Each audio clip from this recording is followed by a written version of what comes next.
Vintage timber framing tools are exceedingly difficult to come by. They're getting more and more rare every day. But there's one tool that is pretty much considered to be almost out of the reach of ordinary guys like myself, especially in this area, because you just can't find them. I have looked for it for years and years. Never have I even seen one locally for sale. But as of yesterday, that has changed.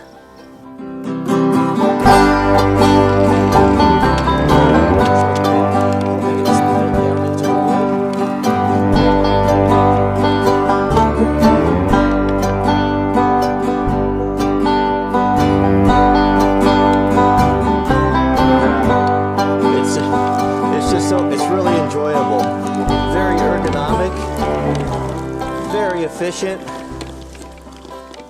Behold, the holy grail of timber framing tools.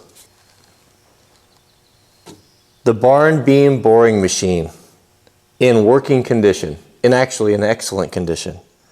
What a beauty this is. What a treasure this is. This has a great story behind it. So remember when I guess a month or two, I went down to San Francisco for the YouTube meetings. And afterwards, some of my new friends and subscribers met me down there that were in the area. We had a really nice dinner together. And one of those individuals by the name of Nate purchased this boring machine for me as a gift and a thank you for all of the enjoyment he's received from the channels. I had a really great time down there, met some wonderful people. But Nate, the funny story about this is, so Nate found this in California. And I don't know if this is a Swan or a Miller Falls. I think it's one or the other, I'm not sure. I'll have to do some more research on it to find out. I believe it's probably one or the other. He purchased this from a gentleman by the name of Seth. And the funny thing about it is that Seth is also a subscriber to the Wranglerstar channel. And so Seth gave him a good deal and discounted it enough to pay for the shipping to get it up here. And Nathan and his family very graciously purchased this and trusted me to be caretaker with it. And I am so honored. And I am so excited. I never thought that I would find one in this condition. I didn't know if I would find one at all. But this one is just, it's pristine. It's pristine. And I can't wait to start using it. I have not drilled a hole with it yet, so I'm going to bring you in. Let's take a close look at it. It just needs just a couple of minor little things, just oiled up, and we'll chuck up a bit. I've got a couple, I think I may have one or two of the original bits that go with this, and we'll see how it works. And I'll show you, I'll break it all down here. So let's come in for a closer look. So this beam driller was designed for the timber frame to sit on. This is the bench. You put some weight on it. And then you use two hands, get it here, two hands to do drilling. Drilling out mortises, drilling holes for pegging, all sorts of different things. Very usable. It's also, if you loosen these wing nuts here, a nice feature of it is it folds down for easy storage. So you can store it and you can carry it. It's much easier to handle and to deal with in the down position. Also, the way it's designed, you can change the angle of the driller head and you could drill at all different angles. If, say, for example, you wanted to drill a 45 or a 22 and a half or whatever, you have all of those options. But just look at the overall condition of it. It's just pristine, absolutely beautiful. White oak. Look at just the shape. Look at the shapes of the uprights on the superstructure here, and the old bolts. I'll bet this is probably from early 1800s. Only issue I see whatsoever is that someone has done, long time ago, has done a field repair. That this piece right here on the upright has cracked, and I noticed that there's a screw there. It's an old screw, a flat-bladed screw, so we know that was done a long time. But it's super rigid. It's probably glued. And it doesn't affect it at all whatsoever. If this ever became a problem, I'll simply take this off and exactly replicate this in white oak, and we're back in business. Here are the handles, even the wooden handles. Look at these. The ergonomics of these. I like oval. I think there's nothing that feels better in the hand than oval. Something like that they're in perfect condition. That looks like, I don't think that's oak. I think that's probably, I'll bet that's a maple. Maple makes good handles. All of the castings, the gears are tight. Some of these I've seen are so sloppy that they slip gears. I mean, the ones that I've seen have just had it, that are almost beyond repair. This one, not that case at all. It's ready for work. Here's the chuck, ready to receive a 1/2-inch bit. Beautiful. You can see here where in the laid down position where the ring gear has come in contact with the oak. But isn't it gorgeous? This wing nut here needs replacing, a little wing that's broken off there. But I think I have some of those in my granddad's bolt bin just like that. That'll be simple to fix. Here's the catch that holds it into position. And the really cool feature over here is this rack. We'll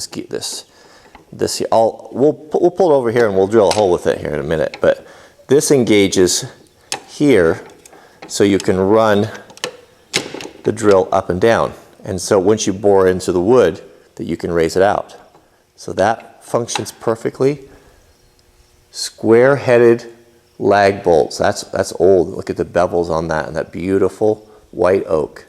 This had been the same oak that the great sailing ships were built out of, and it wouldn't surprise me a bit. There's a good chance that this may have even been used to build something like that.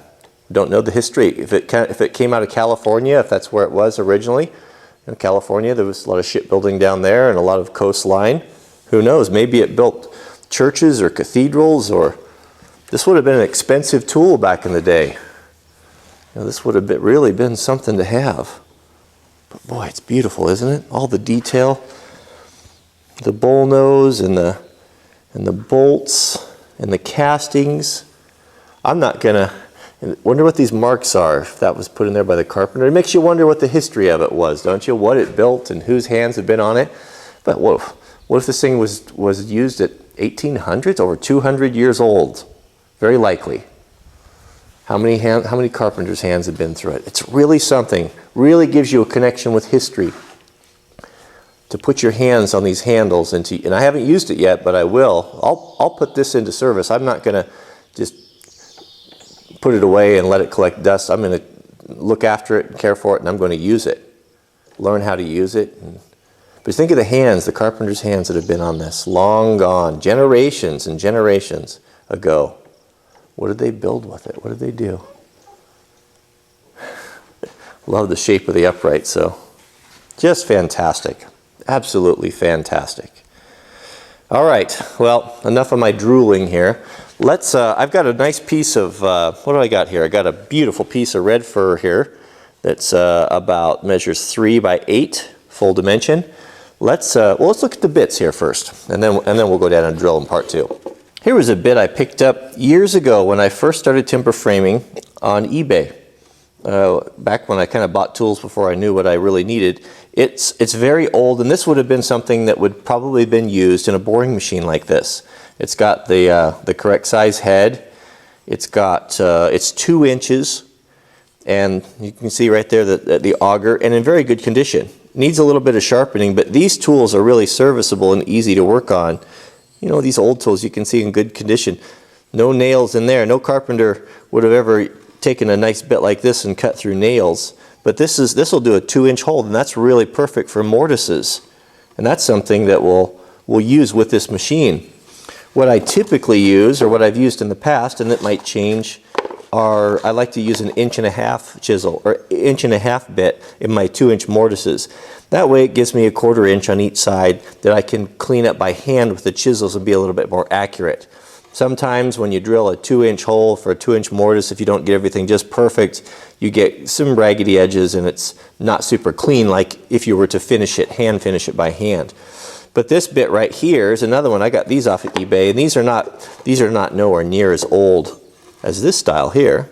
But this is probably from, judging from the package, that it's probably, I would guess, from the 50s or the 60s. And it is of the very best quality, a Milwaukee bit, very heavy duty, 1.5 inch. And this, you can see the design is a little bit different, but it's essentially the same thing. It's more robust and stronger because this is designed to use with super powerful, like electric machines. So electric machine, this wouldn't be strong enough. They have so much power and torque it would probably break it. So you can see the new ones are more robust. But I don't see any reason why the newer style machine bits can't be used on the boring machine. It's got, who knows? We'll see. It might even work better. It's got a, got a 5-sided shank on there, so that works really good. So that set screw will sit in there and keep it from twisting.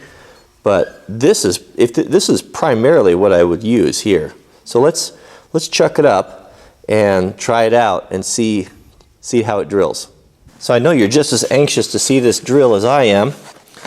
Man, this is great. This is absolutely beautiful. All right, so you can see right here we've got this, I guess you call this basically superstructure here. It's designed for the timber framer to sit on. This is a bench like this. It's got a screw here, a set screw on the chuck. It receives a 1/2-inch diameter shaft on your drills, on your bits.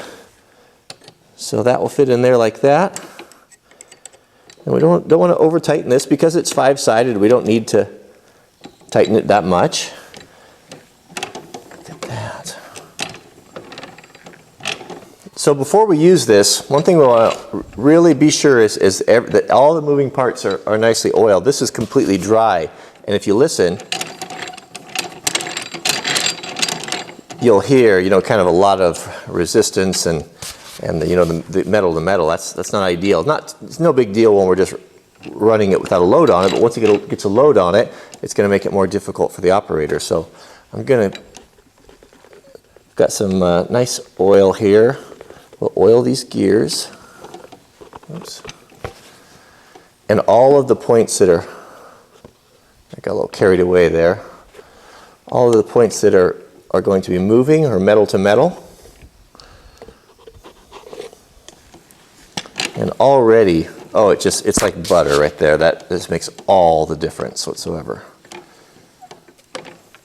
Now that includes, we'll put a little bit on the handles there. That'll work in there.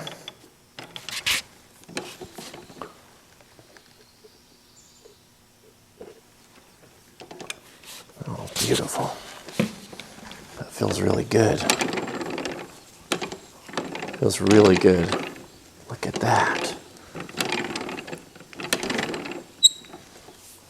In my excitement, I got a little carried away with that oil, so I'll just take a rag and wipe off the excess and apply that here to the rails where the drill is, where the carriage is going to slide down here.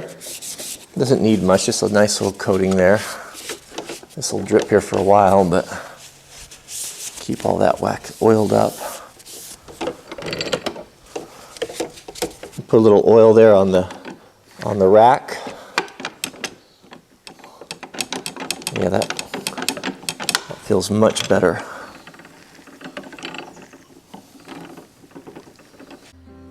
I'll bet you're excited to see part 2. I know. I have a way that you can see it sooner. You can be the captain of your own destiny. If everyone comments and we get 5,000 thumbs up on this video, I will release part 2 early. If not, it'll go live tomorrow at 5:30 PST. So, yes, I know, it's a shameful way to market, but there it is. So you can drive it. You can bring the content to the forefront. 5,000 thumbs up, and I will immediately release part 2. So thanks for watching. Don't forget to thumbs up, and we'll see you guys on the next video.